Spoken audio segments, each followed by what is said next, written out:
નમસ્કાર વિદ્યાર્થી મિત્રો, આપ સૌનું સ્વાગત છે આપણી channel easy learning account with MS માં। તો વિદ્યાર્થી મિત્રો, આજે આપણે ચોથું પ્રશ્નપત્ર છે એ સોલ્યુશન કરશું, જેમાં આપણે વિભાગ સી છે એનું સોલ્યુશન કરશું। તો સૌથી પહેલા વિભાગ સી ની અંદર વાત કરીએ તો પહેલો પ્રશ્ન છે એમાં કિંમત અંગેના નિર્ણયોમાં કઈ કઈ બાબતોનો સમાવેશ થાય છે। કિંમત અંગેના નિર્ણયોમાં વેચાણ નીતિ, શાખ નીતિ, વટાવ અંગેની નીતિ, જથ્થાબંધ કે છૂટક વેચાણ વગેરે બાબતોનો સમાવેશ થાય છે।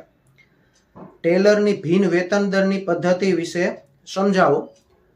તો આ પદ્ધતિમાં ટેલરે કારખાનામાં કામ કરતા દરેક કામદારોને કાર્યક્ષમતા અલગ અલગ હોવાથી તેને ધ્યાનમાં રાખી વેતન આપવાની હિમાયત કરી છે।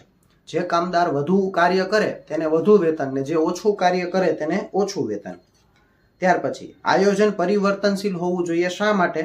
આયોજન જુદા જુદા પ્રકારની ગણતરીઓ અને ધારણાઓ ઉપર આધારિત હોય છે, પરંતુ ધંધાકીય એકમને અસર કરતા બાહ્ય પરિબળોને કારણે સમય સંજોગો અને પરિસ્થિતિમાં ફેરફાર થવાને કારણે આયોજનમાં ફેરફાર કરવા પડે છે, તેથી તે પરિવર્તનશીલ હોવું જોઈએ।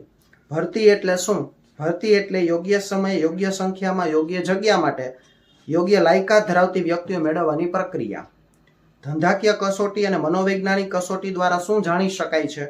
ધંધાકીય કસોટી દ્વારા જે ઉમેદવાર જે કાર્ય કરવાનું હોય તે અંગે તેનામાં આવડત છે કે નહીં તે જાણી શકાય છે, અને મનોવૈજ્ઞાનિક કસોટી દ્વારા ઉમેદવારનો સ્વભાવ, આત્મવિશ્વાસ, વલણ તથા ટેવ અંગે જાણકારી મળે છે। અભિપ્રેરણથી મજૂર ફેરબદલી દરમાં ઘટાડો થાય છે। કઈ રીતે? અભિપ્રેરણને કારણે કર્મચારીઓને કાર્ય અનુસાર વળતર, આત્મસંતોષ અને સન્માન મળતું હોવાથી નોકરીમાં ચાલુ રહેવાની પ્રેરણા મળે છે, તેને કારણે મજૂર ફેરબદલી દરમાં ઘટાડો થાય છે। ધંધાના અસ્તિત્વને જોખમમાં મૂકનારા બાહ્ય પરિબળો કયા છે? તો બાહ્ય પરિબળોમાં સરકારની નીતિ, હરીફાઈ, તેજી મંદી, કાચા માલની અછત, લોકોની અભિરુચિ અને ફેશનમાં પરિવર્તન વગેરેનો સમાવેશ થાય છે। આયોજન અને અંકુશ એક જ સિક્કાની બે બાજુઓ છે। કેવી રીતે?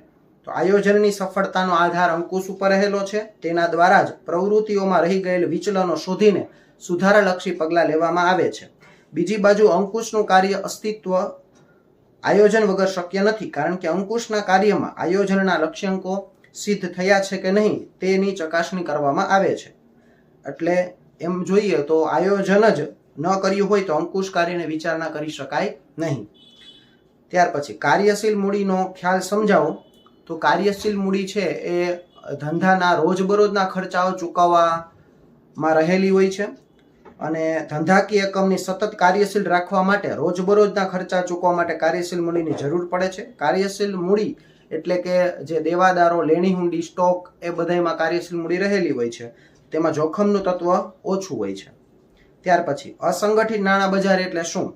જે નાણાં બજાર ઉપર કોઈ કેન્દ્રીય સંસ્થાનું નિયંત્રણ હોય નહીં અને પ્રવૃત્તિઓ ધારાધોરણ વગર ચાલતી હોય તેને અસંગઠિત નાણાં બજાર કહે છે। બજાર સંશોધનનો અર્થ આપો। બજાર સંશોધન એ માર્કેટિંગનું પ્રથમ કાર્ય છે। બજાર સંશોધન દ્વારા ગ્રાહકોની પસંદગી, અભિરુચિ વગેરે વિશે માહિતી મળે છે, તેને આધારે તેમની માંગ, કિંમત, હરીફાઈ વગેરે બાબતોની માહિતી મળે છે। બજાર સંશોધન માટે પ્રશ્નાવલીની પદ્ધતિ, નમૂનાની પદ્ધતિ વગેરેનો ઉપયોગ થાય છે। ઉત્પાદકો પેકિંગને વધુ આકર્ષક શા માટે બનાવે છે? ગ્રાહકોમાં વસ્તુ પ્રત્યેનું આકર્ષણ ઊભું કરવાનું કાર્ય પેકિંગ કરે છે। આકર્ષક પેકિંગને કારણે વસ્તુની ઉપયોગિતામાં સરળતા રહે છે। આકર્ષક પેકિંગને કારણે ગ્રાહકોમાં વસ્તુ પ્રત્યેની ખરીદ શક્તિમાં વધારો થાય છે। પેકિંગને કારણે માલની ગુણવત્તા અને ગુણધર્મો સચવાઈ રહે છે।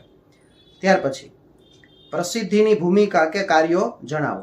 તો અભિવૃદ્ધિ મિશ્રના બધા જ સાધનો પૈકી પ્રસિદ્ધિ છે એ સૌથી વધુ વિશ્વાસપાત્ર ગણાય છે, અને પ્રસિદ્ધિના કાર્યો માટે કોઈ નાણાકીય ખર્ચ ચૂકવવામાં આવતો નથી। પ્રસિદ્ધિ એકમના વેચાણ મધ્યસ્થીઓ અને વેચાણકર્તાને મદદ કરે છે। પ્રસિદ્ધિના કાર્યમાં જાહેર સંપર્કનું કાર્ય પણ સંકળાયેલું છે, જેમાં સંચાલકો ઓછા પ્રયત્ને વધુ સારી રીતે બજારીય માહિતી આપી શકે છે। ગ્રાહક શોષણ વિશે સમજૂતી આપો। તો ગ્રાહક શોષણના 3 વિભાગ છે: શારીરિક કે માનસિક શોષણ, આર્થિક શોષણ અને જાહેર હિતને નુકસાન। તેની અંદરની માહિતી પણ તમારે લખવાની રહેશે। ત્યાર પછી ગ્રાહકનું રક્ષણ ધંધાના હિતમાં છે, સમજાવો। એટલે ધંધાર્થીએ ગ્રાહકને અનુરૂપ તેમની માંગને અનુરૂપ વસ્તુનું ઉત્પાદન કરવું જોઈએ। જો તેવું નહીં થાય તો ગ્રાહક હરીફ ઉત્પાદક પાસેથી વસ્તુની ખરીદી કરશે, જેના પરિણામે ગ્રાહકનું રક્ષણ એ ધંધાના હિતમાં છે। ધંધાકીય પર્યાવરણના સામાજિક પરિબળો વિશે સમજૂતી આપો। ધંધાકીય પર્યાવરણના સામાજિક પરિબળોમાં લોકોની સમાજમાં રહેવાની રીતભાત, જીવનશૈલી, લોકોની માન્યતા, જીવનનો અભિગમ, રીત રિવાજો, ધર્મ, જ્ઞાતિ, સંપ્રદાય વગેરેનો સમાવેશ થાય છે. રાજકોષીય નીતિ કઈ બાબતો સાથે સંકળાયેલ છે? રાજકોષીય નીતિ બે બાબત સાથે સંકળાયેલ છે, કરવેરાનું માળખું અને એક સરકારી ખર્ચા, જેની અંદરની વિગત પણ આપણે લખવાની રહેશે. તો વિદ્યાર્થી મિત્રો, અહીં આપણે પેપર નંબર 4 નું સોલ્યુશન કરેલું. નેક્સ્ટ વિડીયોની અંદર આપણે નવા પેપર સાથે મળીશું. જય હિન્દ.